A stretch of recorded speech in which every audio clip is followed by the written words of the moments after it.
My dear students and parents, this is Daniel and welcome back to our channel. தமிழ்நாடு medical கவுன்சிலிங்க்கு wait பண்ணிட்டு இருக்கக்கூடிய மாணவர்கள் மற்றும் பெற்றோர்களுக்கு நிறைய கேள்விகள், நிறைய சந்தேகங்கள் அப்படிங்கிறது இருக்குது. நம்மளுடைய கமெண்ட் செக்ஷனில் உங்களுடைய கமெண்ட்ஸ் எல்லாம் படித்து பார்க்கும்போது உங்களுக்கு நிறைய கேள்விகளும் நிறைய சந்தேகங்களும் இருக்குது அப்படிங்கிறத புரிஞ்சுக்க முடியுது. அதில் பெரும்பான்மையான மாணவர்கள் கேட்கக்கூடியது என்னென்னா, சார் என்னுடைய மார்க்குக்கு ஆல் இண்டியா கோட்டாவில் பார்ட்டிசிபேட் பண்ணால் சீட்டு கிடச்சிருமா, அல்லது நான் all India quota state quota ரெண்டுலேயுமே பார்ட்டிசிபேட் பண்ணலாமா, இல்லைனா நான் இந்த ரெண்டு கவுன்சிலிங்கோடு சேர்த்து பக்கத்தில் உள்ள மாநிலங்களில் இருக்கக்கூடிய கவுன்சிலிங்கில் எல்லாமே பார்ட்டிசிபேட் பண்ண முடியுமா அப்படின்னு சொல்லி கேள்விகள் அப்படிங்கிறது இருக்குது. இந்த வீடியோவில் அதுக்குரிய பதில் தான் பார்க்க போகிறோம். இதுவரை நீங்கள் சேனலை சப்ஸ்கிரைப் பண்ணாமல் இருந்தீங்க அப்படின்னா மறக்காமல் சேனலை சப்ஸ்கிரைப் பண்ணிக்கோங்க. அண்ட் இப்போ வரைக்கும் இந்த வீடியோவை லைக் பண்ணாமல் இருந்தீங்க அப்படின்னா மறக்காமல் லைக் பண்ணிடுங்க. அண்ட் உங்களுக்கு வேறு ஏதாவது கேள்விகளோ சந்தேகங்களோ இருக்குது அப்படின்னா கீழே கமெண்ட் செக்ஷனில் டைப் பண்ணுங்கள். அடுத்தடுத்த வீடியோவில் அதற்குரிய பதிலையும் பார்க்கலாம். இப்போ coming back to the topic, can I participate in both counselling, all India quota and state quota ரெண்டுலையும் பார்ட்டிசிபேட் பண்ணலாமா அப்படின்னு கேட்டிங்கன்னா தாராளமாக பண்ணலாம். ஆனால் முதல்ல நீங்கள் புரிஞ்சிக்க வேண்டிய மிக முக்கியமான விஷயம் என்னன்னு சொல்லி கேட்டிங்கன்னா, இந்த all India quota and state quota இந்த ரெண்டுமே சைமல்டேனியஸாக நடந்துட்டு வரும். சைமல்டேனியஸ் அப்படின்னா ஒரே நேரத்தில் ஆல் இண்டியா கோட்டாவும் நடக்கும், ஸ்டேட் கோட்டாவும் நடக்கும். இந்த ஸ்டேட் கோட்டா அப்படின்னு சொல்லும்போது தமிழ்நாடு மட்டும் இல்லை, எல்லா மாநிலங்கள்லேயும் ஒரே டைமில் தான் கவுன்சிலிங் அப்படிங்கிறது நடக்கும். அப்போது ஒரு மாணவராக அல்லது ஒரு பெற்றோராக நீங்கள் எந்த கல்லூரியில் சேர போகிறீங்க அப்படிங்கிறத முதல்லையே டிசைட் பண்ணிடுங்க. எந்த கல்லூரி அப்படிங்கிறத கூட நம்மளால் ப்ரிடிக்ட் பண்ணுறது கொஞ்சம் கஷ்டம்னு வச்சுக்கோங்களேன். அட்லீஸ்ட் எந்த கவுன்சிலிங் மூலமாக நீங்கள் சேரணும் அப்படின்னு சொல்லி ஆசைப்படுறீங்க அப்படிங்கிறத ஃபஸ்ட்டே டிசைட் பண்ணி வச்சுக்கோங்க. அப்போ உங்களுக்கு தேவையில்லாத குழப்பங்கள் அப்படிங்கிறது அவாய்ட் ஆகும். நான் ஏன் சொல்கிறேன் அப்படின்னா, தமிழ்நாடை பொறுத்த வரைக்கும் மாணவர்களில் சில கேட்டகரியில் நம்ம மாணவர்களை பிரிக்க முடியும். உங்களுடைய மார்க்கின் அடிப்படையில் நீங்கள் ஒரு 600 மார்க்குக்கு மேலே நீங்கள் எடுக்கிறீங்க, 600+ இருக்குது, நீங்கள் ஓபிசி கேட்டகரி அல்லது ஜென்ரல் கேட்டகரி அல்லது இடபிள்யூஎஸ் கேட்டகரியில் நீங்கள் இருக்கிறீங்க அப்படின்னா 600 மார்க்குக்கு மேலே இருந்தீங்க அப்படின்னா ஆல் இண்டியா கோட்டாவில் நீங்கள் தாராளமாக பார்ட்டிசிபேட் பண்ணலாம். அப்போ தான் உங்களுக்கு சீட்டு கிடைப்பதற்கான வாய்ப்புகள் அப்படிங்கிறது இருக்குது. இதை விட மார்க் கம்மியாக இருக்குது சார், அட்லீஸ்ட் ஒரு 580 இருக்குது அப்படின்னா கூட நீங்கள் தாராளமாக என்ன பண்ணலாம் அப்படின்னா பார்ட்டிசிபேட் பண்ணலாம். 580 600 மார்க்குக்கு மேலே இருக்குது, 580+ இருக்குது அப்படின்னாலே நீங்கள் என்ன பண்ணலாம்னா தாராளமாக ட்ரை பண்ணலாம். இதை விட கம்மியான மார்க் இருக்குது அப்படின்னா என்னுடைய சஜஷன் தேவையில்லை. எந்த காலேஜஸ்க்கு? Government colleges. ஆல் இண்டியா கோட்டாவில் என்னென்ன கேட்டகரி சீட்ஸ் வருது அப்படிங்கிறத நான் உங்களுக்கு காமிக்கிறேன். ஆல் இண்டியா கோட்டா பொறுத்த வரைக்கும் 15% of seats in all the government colleges.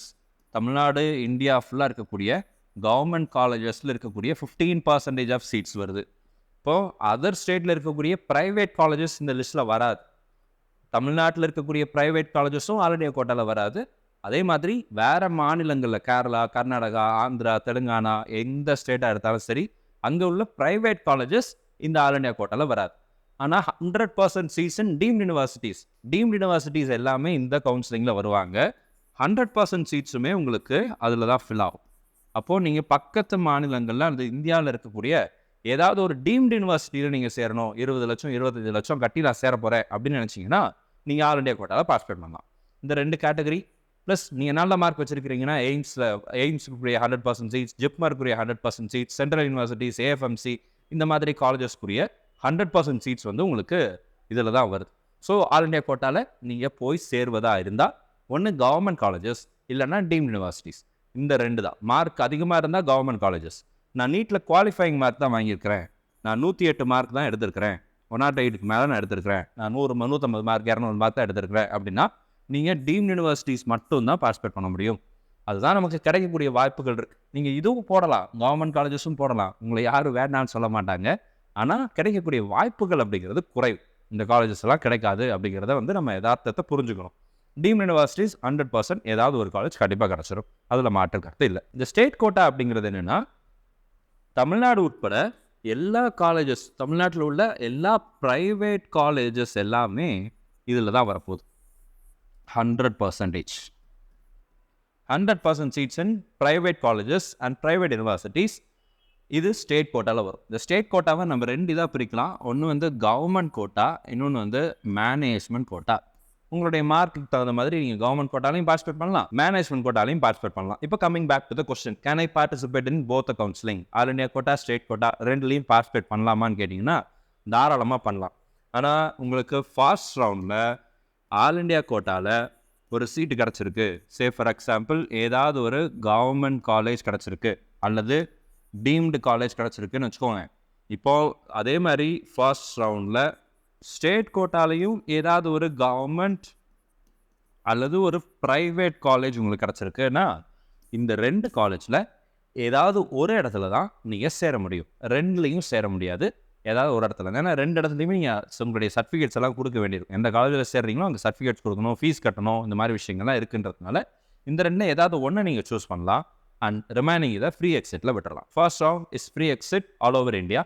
இந்தியாவில் எல்லா மாநிலங்களையுமே பெரும்பான்மையாக முதல் சுற்று அப்படிங்கிறது வந்து ஃப்ரீ எக்ஸிட் அப்படிங்கிறது இருக்குது. ஃப்ரீ எக்ஸிட்டில் நீங்கள் ஏதாவது ஒன்று நீங்கள் விட்டுட்டு ரிமைனிங் இதில் ஜாயின் பண்ணிக்கலாம். பட் செகண்ட் ரவுண்டில் நீங்கள் பார்ட்டிசிபேட் பண்ணலாமான்னு கேட்டிங்கன்னா செகண்ட் ரவுண்ட்லேயும் அதே மாதிரி ஆல் இண்டியா கோட்டா ஸ்டேட் கோட்டாவில் நீங்கள் பார்ட்டிசிபேட் பண்ண முடியும். ஆனால் உங்களுக்கு சீட்டு எடுக்கிறது அப்படிங்கிறது வந்து ஏதாவது ஒரு இடத்துல தான் நீங்கள் சேர முடியும் அப்படிங்கிற யதார்த்தத்தை நீங்கள் புரிஞ்சு. ஸோ இந்த வீடியோ உங்களுக்கு யூஸ்ஃபுல்லாக இருந்திருக்கும்னு நினைக்கிறேன். உங்களுடைய கேள்விகளுக்கு பதில் கிடச்சிருக்கும்னு நினைக்கிறேன். நீங்கள் விருப்பப்பட்ட ஆல் இண்டியா கோட்டாவில் பார்ட்டிசிபேட் பண்ணுங்கள் அல்லது ஸ்டேட் கோட்டாவில் பார்ட்டிசிபேட் பண்ணுங்கள். ஆனால் ஒரே ஒரு சீட் எடுங்க. தேர்ட் ரவுண்டுக்கு அப்புறம் நீங்கள் ஏதாவது ஒரு இடத்துல தான் நீங்கள் பார்ட்டிசிபேட் பண்ண முடியும்.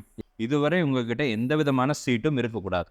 உங்ககிட்ட எம்பிபிஎஸ், பிடிஎஸ் இந்த மாதிரி எந்த கோர்ஸ்லையும் நீங்கள் இதுவரை சேராமல் இருந்தீங்கன்னா மட்டும்தான் இந்த தேர்ட் ரவுண்டில் ஆல் இண்டியா கோட்டாலையும் நீங்கள் பார்ட்டிசிபேட் பண்ணலாம், ஸ்டேட் கோட்டாலையும் பார்ட்டிசிபேட் பண்ணலாம். நீங்கள் கடைசி ரவுண்டு வரைக்கும் 2 கவுன்சிலிங்லேயும் பார்ட்டிசிபேட் பண்ணிட்டு இருக்கலாம். ஆனால் ஏதாவது ஒரு இடத்துல தான் நீங்கள் சீட் அப்படிங்கிறது எடுக்கணும். இந்த யதார்த்தத்தை நீங்கள் புரிஞ்சுக்கணும். இந்த வீடியோ உங்களுக்கு யூஸ்ஃபுல்லாக இருக்கும்னு நினைக்கிறேன். உங்களுடைய கேள்விகளுக்கு பதில் கிடச்சிருக்கும்னு நினைக்கிறேன். அண்ட் இதுவரை நீங்கள் ஒரு வேளை நம்மளுடைய சேனலை சப்ஸ்கிரைப் பண்ணாமல் இருந்தீங்க அப்படின்னா மறக்காமல் சேனலை சப்ஸ்கிரைப் பண்ணிக்கோங்க. அண்ட் இந்த வீடியோவை இதுவரை நீங்கள் லைக் பண்ணாமல் பார்த்துட்டு இருந்தீங்க அப்படின்னா மறக்காமல் வீடியோவை லைக் பண்ணுறேன். All the very best and thank you so much. நம்ம வீடியோ பார்க்கக்கூடிய மாணவர்கள், பெற்றோர்களுக்கு அவங்க விரும்பின மருத்துவக் கல்லூரிகள் கிடைக்கணும்னு சொல்லி உங்களுக்காக நானும் ப்ரே பண்ணிக்கிறேன். உங்களுக்கு இது தவிர வேறு ஏதாவது கேள்விகளோ சந்தேகங்களோ இருந்துச்சுன்னா கீழே கமெண்ட் செக்ஷனில் டைப் பண்ணுங்கள். அடுத்தடுத்த வீடியோவில் அதுக்கு வேறு பதிலையும் பார்க்கலாம்.